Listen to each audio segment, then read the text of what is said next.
우리에게도 동경이 있습니다. 더 나은 삶에 대한 동경이 있어요. 더 행복한 삶을 동경하고 있습니다. 그래서 노력해요. 그렇게 날아올라서 몸을 띄우는데 해낼 수 있을 것 같아요. 내 스스로도 대견하다는 생각이 듭니다. 얼마만큼 올랐을 때는 우쭐대기도 했습니다. 조금만 더 가면 되는데, 사력을 다해서 날갯짓을 하는데 벽이 있어요.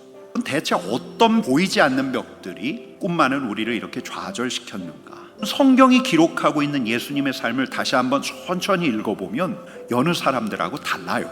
그러니까 본격적으로 당신의 활동을 시작하시기 전에 제일 먼저 하셨던 일이 뭐냐? 세례를 받으셨어요. 쑥 들어갔다 나오는데 하늘이 갈라졌어요. 갈라진 하늘로부터 소리가 났습니다. 너는 내 사랑하는 아들이라. 내가 너를 기뻐하노라.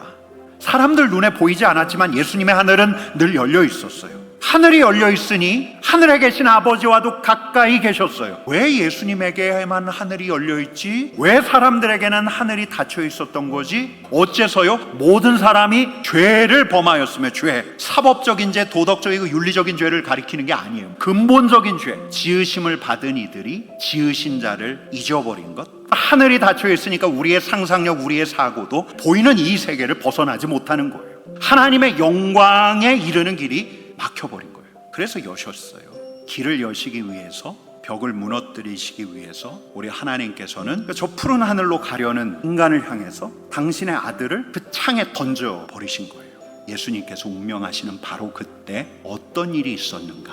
성소의 지성소는 위로부터 늘어뜨린 휘장으로 가려져 있었어요.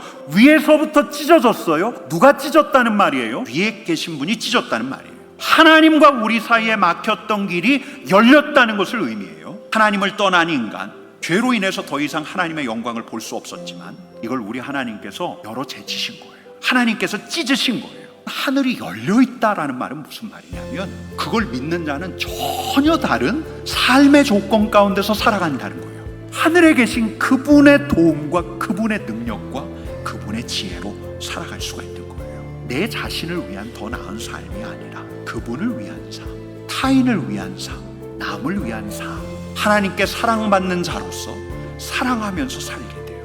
하늘이 열려있음을 믿고 열린 하늘을 바라보는 자에게는 우리 하나님께서 예수 그리스도에게 그러셨던 것처럼 우리에게도 하늘의 음성을 들려주십니다. 왜 예수를 믿어야 합니까? 그리스도인들에게는 하늘이 열려있어요. 하늘로부터 소리가 들려와요. 너는 내 사랑하는 아들이다. 너는 내 사랑하는 딸이다. 우리는 그렇게 살다가 하나님의 영광 앞으로 갈 사람들이에요. 열린 하늘 아래에서 하나님의 영광을 고대하며 살다가 결국 하나님의 영광 앞에 서게 될 사람들입니다.